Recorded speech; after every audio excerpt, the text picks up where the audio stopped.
Hello, and welcome to episode 16 of St. Luke's Gallery. The purpose of this site is to share my appreciation of sacred art with you and hopefully persuade you to look at art in general in a new perspective. Today is the 24th of October, 2022, and it's also the feast of St. Raphael the Archangel, a saint whom I have a great devotion. Raphael is easily the least famous of the three named archangels, appearing only once by name in the Old Testament's book of Tobit. If you're a Protestant, you may not be familiar with this book because Martin Luther removed it, which I can't understand because it is one of the most inspiring books in not just the Old Testament, but in the entire unedited version of the Bible. Perhaps because St. Raphael isn't as well known as the archangels Michael and Gabriel, it can be difficult to find standout sacred artwork of him. But as you're about to see, a little bit of digging on my part led to the 17th century Italian painter Andrea Vaccaro. I've looked and I've looked, but I have not been able to locate a self-portrait of Vaccaro, so I'll have to substitute the usual self-portrait with this very fine painting that he did of King Midas. We don't know a whole lot about Vaccaro's early life. I can tell you that he was born in Naples in the early part of the 17th century, and he grew up under Spanish rule. He was a painter in the Baroque style, and he became successful with his works for various religious orders. His style itself was very much influenced by Caravaggio.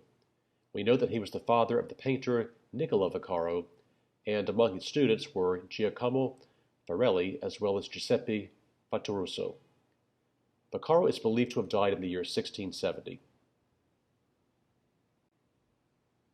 Since St. Raphael the Archangel is not as well known as St. Gabriel from the Annunciation or St. Michael from the Apocalypse, I'm going to give a high-level overview about St. Raphael and the Book of Tobit. The Book of Tobit begins with a prologue on his namesake, Tobit. Tobit is living in Nineveh, in exile from Galilee, as a result of the Assyrian conquest. He's a devout and a very pious man. Tobit buries the bodies of his deceased tribesmen who are left to rot in the streets. This pattern of charity is interrupted when he's stricken with blindness, and he's forced to rely on his wife Anna. In his depression, Tobit prays to die. Meanwhile, his distant relative Sarah, living far, far away, also is praying for her death because each one of her husbands winds up dying on their wedding night. In his mercy, however, God hears the prayers of both and sends the Archangel Raphael to assist both families. Tobit, to Anna's dismay, has decided to send his young son Tobias on the long journey to Ecbatana to recover some money, but only with a hired hand to accompany him. And unbeknownst to both, the young man Tobias hires is the Archangel Raphael disguised as a human. Along the journey through Mesopotamia, Tobias and Raphael stop to fish in the river Tigris, and Tobias pulls out a large, struggling fish, which Raphael instructs him to remove the heart and the liver. He tells Tobias that burning the two organs would drive away demons, and that the fish's gall could be used to cure blindness. Later the two arrive in Ecbatana, where Tobias meets Sarah and the two fall in love. An engagement follows, with Sarah's family assuming that Tobias will also die on his wedding night, but following the strange orders earlier from his hired co-traveler, Tobias burns the fish's heart and liver in his and Sarah's bedchamber, where the demon who has been attacking Sarah is driven out and is later bound by Saint Raphael. Sarah and Tobias, to everyone's surprise the next day, are successfully married, and the two depart with Raphael to be reunited with Tobit and Anna. Safely back in Nineveh, Tobias applies the fish's gall to his father's eyes, and Tobit's eyesight is restored.